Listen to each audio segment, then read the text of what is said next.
जय हिंद सभी को। ये है 280 टन क्रेन XCMG, जिसके कुछ डिस्प्ले के बारे में आपको बताने वाला हूँ, कीबोर्ड के बताने वाला हूँ। इसमें अंदर में क्या क्या फंक्शन दिया हुआ है, वो केबिन के अंदर का हर एक फंक्शन आपको दिखाने वाला हूँ और बताने वाला है कौन सा फंक्शन किस चीज के लिए दिया हुआ है और कौन सा फंक्शन से क्या काम करता है। तो चलिए वीडियो को शुरू करते हैं। तो वीडियो में सबसे पहले मैं आपको इसका डिस्प्ले के बारे में बताऊंगा। जो डिस्प्ले में देख सकते हैं, आपको हर एक क्रेन का क्लियर चीज है कि कॉम्बिनेशन देता ही देता है, उसमें कुछ अलग होता नहीं है। कुछ ऐसी चीजें होती है जो हर क्रेन में चेंज रहता है, लेकिन XCMG का जो 280 टन क्रेन है, इसमें डिस्प्ले में आप देख सकते हैं क्या क्या दिया हुआ है। आपको मैं एक एक करके बताऊंगा। तो जैसे देख सकते हैं, ये कॉम्बिनेशन दिया हुआ है। आपको कॉम्बिनेशन पता है, ये लफिंग का कॉम्बिनेशन लगा हुआ है। इसमें आपका 78 मेन बूम का अपना डिग्री है, 85 + 30 आपका काउंटर वेट है। 85 में आप देख सकते हो रियर काउंटर वेट है, 30 टन जो है कार्बोडी होता है। 53 मीटर मेन बूम लगा है, 27 मीटर लफिंग लगा हुआ है और 37 मीटर लफिंग का डिग्री है। इसमें आपको एक कॉमन चीज बता दूं कि इसमें ऑफसेट एंगल, लफिंग में कभी भी ऑफसेट एंगल नॉलेज होना बहुत जरूरी होता है। ऑफसेट एंगल कितने पे आप चला रहे हैं, ये इसका नॉलेज काफी जरूरी होता है, क्योंकि लफिंग में एक ऑफसेट एंगल ही ऐसा है जिसको देख के आदमी असेंबली, डिसमेंटली या कोई भी वर्किंग करता है, तो वो चीज को नॉलेज होना जरूरी होता है ताकि आप कभी भी सेफली काम कर सके। इसमें आप देख सकते हैं, इसका ऑफसेट एंगल 139 है।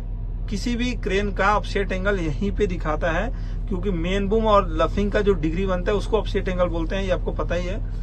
तो ये हो गया अपना ऑफसेट एंगल। और इसमें आप देख सकते हैं यहाँ पे कैपेसिटी, लोड, रिविंग और ये अपना ये विंड स्पीड, F2 F3 ये सब दिखाया है। F2 F3 वो जो है, F2 F3 जो अपना लोड रहता है पेंडेंट पे बूम का और लफिंग का, उसका ये लोड बता रहा है। नीचे आप देख सकते हैं LMI परसेंटेज दिया हुआ है। उसके बाद आप साइड में देखेंगे तो इसमें कुछ चेंजिंग किया है। जैसे सैनी वगैरह में रहता है उसका कटअप अलग रहता है, इसका कटअप सामने दिया हुआ है।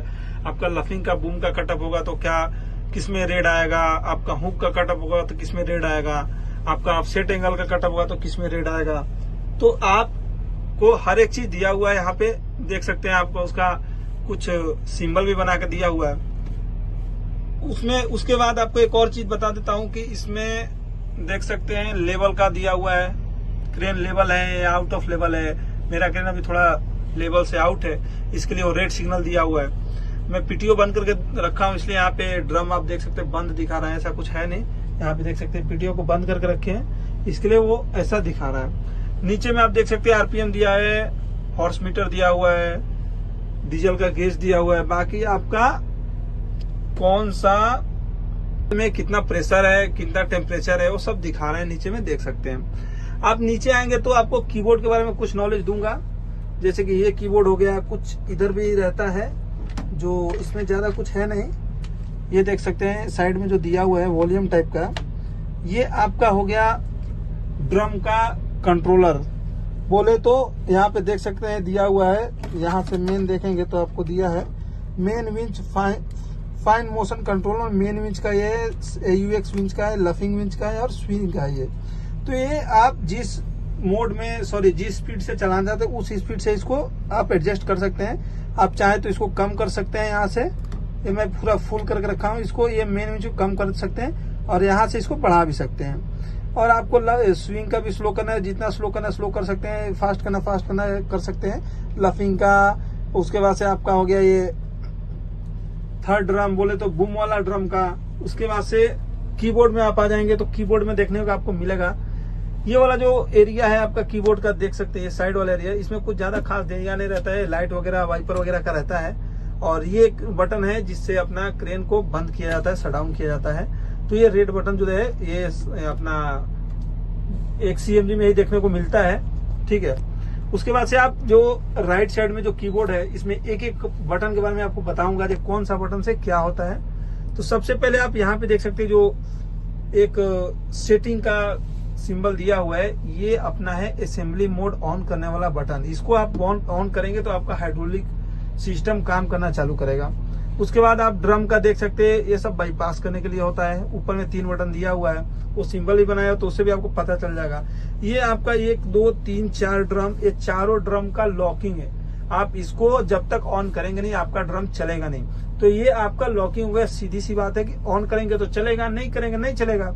नीचे आप पी का पीटीओ बटन जानते ही हैं। उसके बाजू में जो दिया है गोल बनाया हुआ है, ये आपका बटन हो गया स्विंग का। इसको आप प्रेस करेंगे तो ही आपका क्रेन स्विंग होगा, नहीं करेंगे तो नहीं होगा।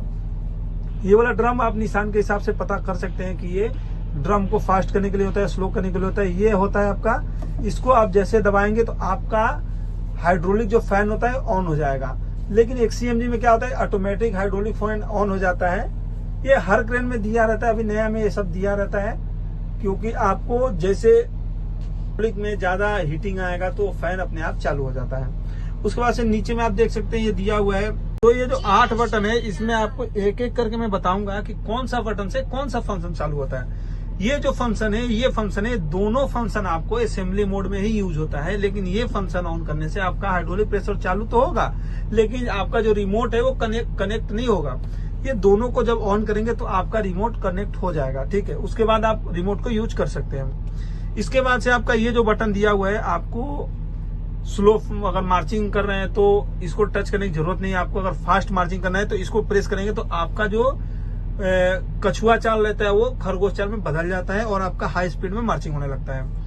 ये आप देख सकते हैं बटन मार्चिंग का ही दिया हुआ है। लेकिन इसमें क्या है कि आप अगर मान लीजिए अपोजिट साइड में है तो जैसे सैनी में रहता है कि जिधर आप केबिन रहेगा उधर ही साइड में आप फ्रंट हो जाता है, लेकिन इसमें ऐसा नहीं है। इसमें चेंज करना पड़ता है। इसमें 280 में क्या है कि आप अगर इसको प्रेस करेंगे, अपोजिट साइड में आपका क्रेन है तो अपोजिट साइड में मार्चिंग होगा। लेकिन अगर आप प्रेस नहीं करेंगे, अगर आपका क्रेन अपोजिट साइड में है तो आपको उल्टा ही पैडल को देना पड़ेगा तो ही मार्चिंग होगा।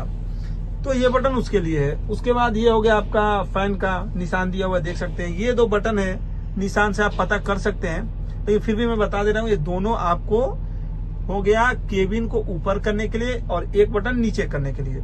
उसके बाद इसके बाजू में 2 बटन दिया हुआ है, ये भी आप निशान से पता कर सकते हैं। ये आपका है सेल्फ असेंबली सिलेंडर के लिए, जो आपका ए फ्रेम में दिया रहता है वो आप असेंबली के सिलेंडर जो देता है उसको चला सकते हैं इसी दोनों बटन से। आपको केबिन से ही ऑपरेट करना रहता है, ऐसा नहीं है कि बाहर से आप रिमोट से उसको कंट्रोल कर सकते हैं, नहीं। तो इसका जो सेल्फ असेंबली सिलेंडर का जो 2 बटन है वो यही है। इससे आप नीचे कर सकते हैं और इससे ऊपर कर सकते हैं। लेकिन ये दोनों बटन आपका ऑन होना चाहिए असेंबली टाइम पे। ये जब दोनों बटन ऑन रहेगा तभी जाके ये दोनों बटन काम करेगा।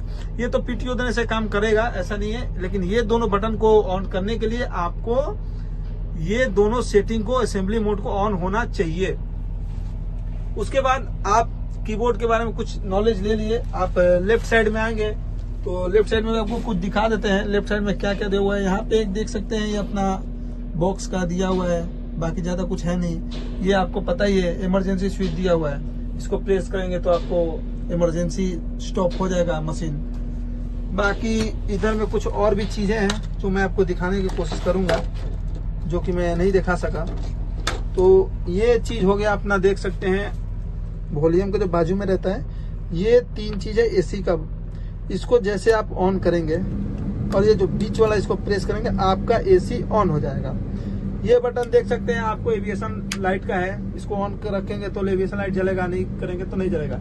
इसमें क्या है कि एविएशन लाइट को ऑन करने के लिए आपको बटन देना पड़ेगा। ये लाइट का बटन एक है और एक बटन यहाँ पे दिया हुआ है। तो ये जब तक दोनों में से कोई ऑन नहीं रहेगा आपका एविएशन लाइट जलेगा नहीं। इसमें ऐसा नहीं है कि डायरेक्ट एविएशन लाइट जले, ठीक है। उसके बाद से ये आप दिया हुआ है, आप एसी को एडजस्ट कर सकते हैं। कौन सा आप सेल्सियस में, कितने डिग्री के सेल्सियस में चलाना चाहते हैं वो एडजस्ट कर सकते हैं। ये आपका जो बटन है वॉल्यूम बटन, आपका आरपीएम हो गया, जो स्लेटर बोलते हैं कि इसको जितना बढ़ाएंगे उतना ज्यादा आपका आरपीएम बढ़ेगा। ये आपका स्टार्ट बटन है, सॉरी स्टार्ट वाला की दिया हुआ है, इसको आप निकाल के देख सकते हैं। ये की ही है, थोड़ा इसको कवरिंग करके रखा हुआ है। तो ये आपका हो गया स्टार्ट का। उसके बाद आप देखेंगे सामने में तो 2 पैडल दिया हुआ है, दोनों मार्चिंग का है। एक साइड वाला जो है उस लेटर का ही है, वो सामने में एसी है। बाकी ज्यादा कुछ है नहीं, केबिन में कुछ इतना ही है। तो पीछे साइड में आपको कुछ दिखाने का कोशिश करूंगा। और ये देख सकते हैं आप, कैमरा है, यहाँ पे आपको दिखाऊं तो कैमरा है। कैमरा में आपका फ्रंट कैमरा, ये जो ऊपर का दिख रहा है ये ऊपर का कैमरा है, ये देख सकते हैं पीछे का कैमरा है। ये जो कैमरा है ये ड्रम का लगा हुआ है जो केबिन के बाजू में लगा रहता है, और ये जो बंद कैमरा है हमारे बॉटम बूम में लगा है, और ये मेन हुक और अपना जो लफिंग विंच का है, दोनों को दिखाते हैं। लेकिन अभी क्या है कि वो कैमरा में वायर का प्रॉब्लम है, इसके लिए कैमरा बंद है। तो आप पीछे साइड में कुछ दिखाऊंगा आपको। तो पीछे साइड में कुछ ऐसा है, ये 2 बॉक्स है, ये पंखा है, और बाकी एसी का पॉइंट दिया हुआ है। तो पीछे में ज्यादा कुछ तो है नहीं, स्पेस काफी ज्यादा है, कोई भी सामान रखने के लिए हर क्रेन से कुछ ज्यादा स्पेस देख रखता है XCMG। इसका केबिन कुछ बड़ा रहता है। तो इस वीडियो में कुछ और आपको ऐसा चीज लग रहा है जो मिस कर दिया, वो नहीं बताया हो, तो आप कमेंट में जरूर बताइएगा इस बात को, और ये वीडियो कैसा लगा वो भी आप जरूर बताइएगा। तो बस अभी के लिए इतना ही, थैंक यू।